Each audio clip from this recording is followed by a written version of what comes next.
people like to buy from people they like. People like to also be asked questions.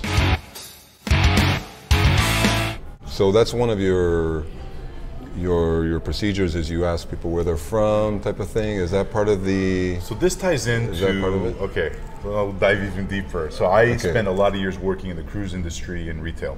Okay. So you have people from all over the world, but our buyers were typically American. One thing I learned in actually spending time on these ships is that Americans, after, and this is probably true about most people, but I really find it about most cultures, but I really find it about Americans. After themselves and their loved ones, Americans love to talk about where they're from.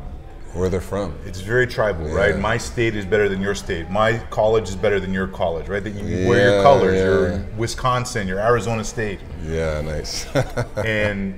and when I tell this to someone who's working on the cruise ship who's not from North America, who's maybe from South Africa or from Europe, they're like, "Oh, I get that right away. Okay, you're right. They are very proud of where they're from." Okay. So one of the things I always get them to say or ask is, you know, what state are you from, or where are you visiting from? And they'll say, I don't know, New Mexico. If you ask and probe questions, you'll start to learn more things about that state. Like, if I go to New Mexico, what's the one thing I gotta do? Well, you gotta eat hatch green chilies, or you gotta go and they have the big fair with the hot air balloons every year. Or you know what, the skiing's actually amazing. When you ask questions about these places, you're building a database of information so that the next time you meet someone from New Mexico, you're like, I heard that hot air balloon festival is like the thing you got to do.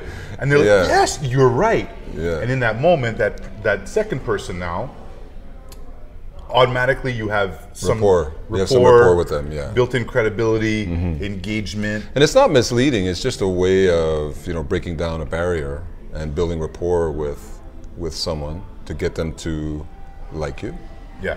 So then you can start building I guess a sales relationship with them. Here's the thing. The way that I always sold direct to consumer to anyone is I'm not gonna make you buy or push you to buy anything you don't want to buy. Like, I'm Canadian, right? So I still have that in the back of my head. I want you to be You're happy. Apologizing all the time. sorry. I'm sorry, where you're from. I'm sorry. I'm Canadian. I'm sorry.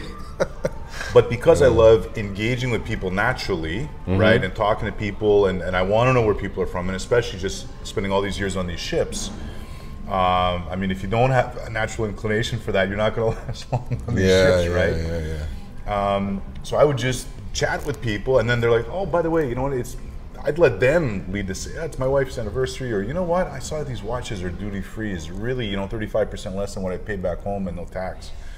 So I would like invite them into that and let them lead the conversation.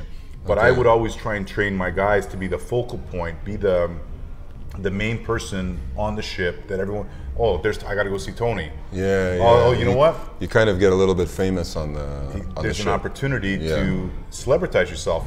But what I realized is that this translates to any kind of sales process or any kind of situation. You know, there's lots of different ways you can do it. You just tailor it to whatever you're doing.